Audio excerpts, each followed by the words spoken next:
Before we discuss Boko Haram kidnapping hundreds of boys in order to, as the group has declared, promote Islam, I already know that many of our Muslim friends are going to insist in the comments section that these mass kidnappings have nothing to do with Islam.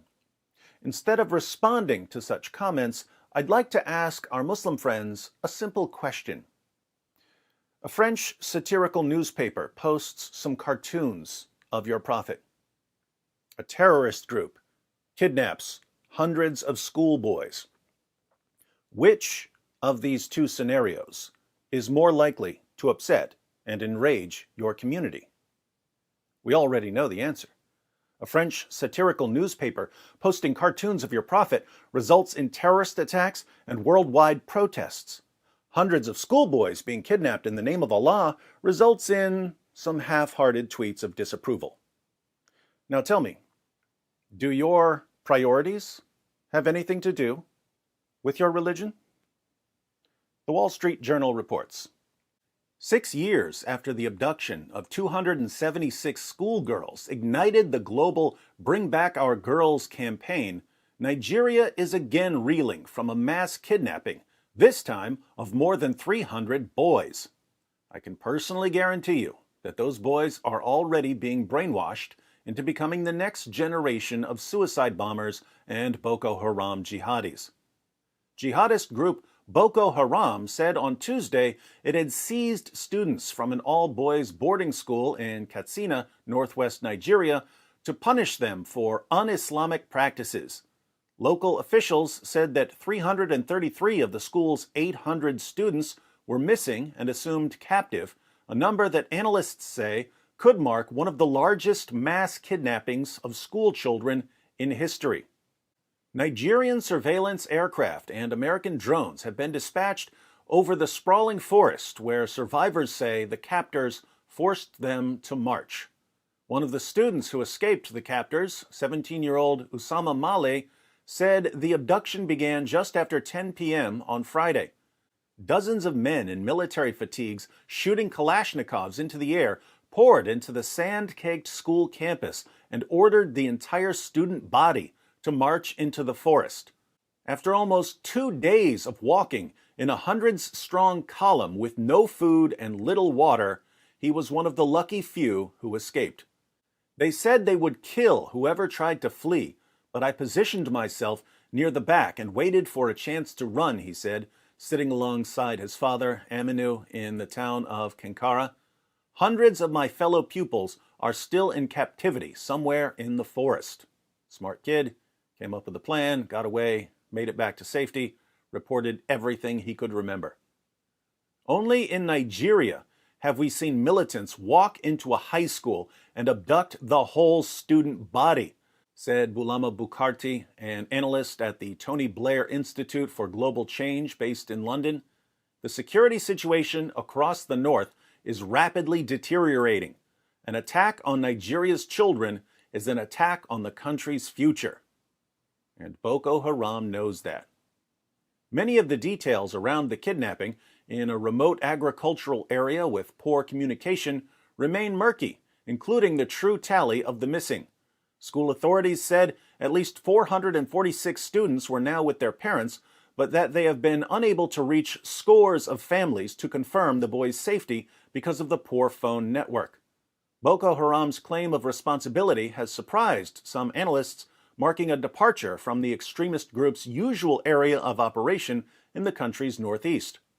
What happened in Katsina was done to promote Islam, said Abu Bakr Shekau, the group's leader and Africa's most wanted terrorist with a $7 million U.S. bounty on his head. Western education is not the type of education permitted by Allah and His holy prophet. At this point, you wonder why jihadis even bother saying, we're doing this for our religion, we're doing this in the name of Allah. No matter how many times they say it, Western politicians and journalists never believe them.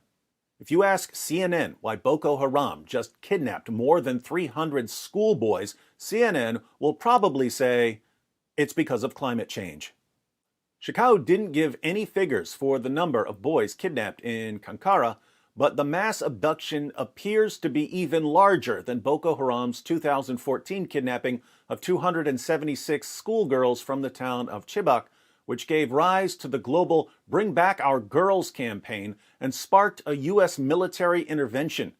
A new hashtag, Bring Back Our Boys, began to trend in Nigeria as fresh details trickled out.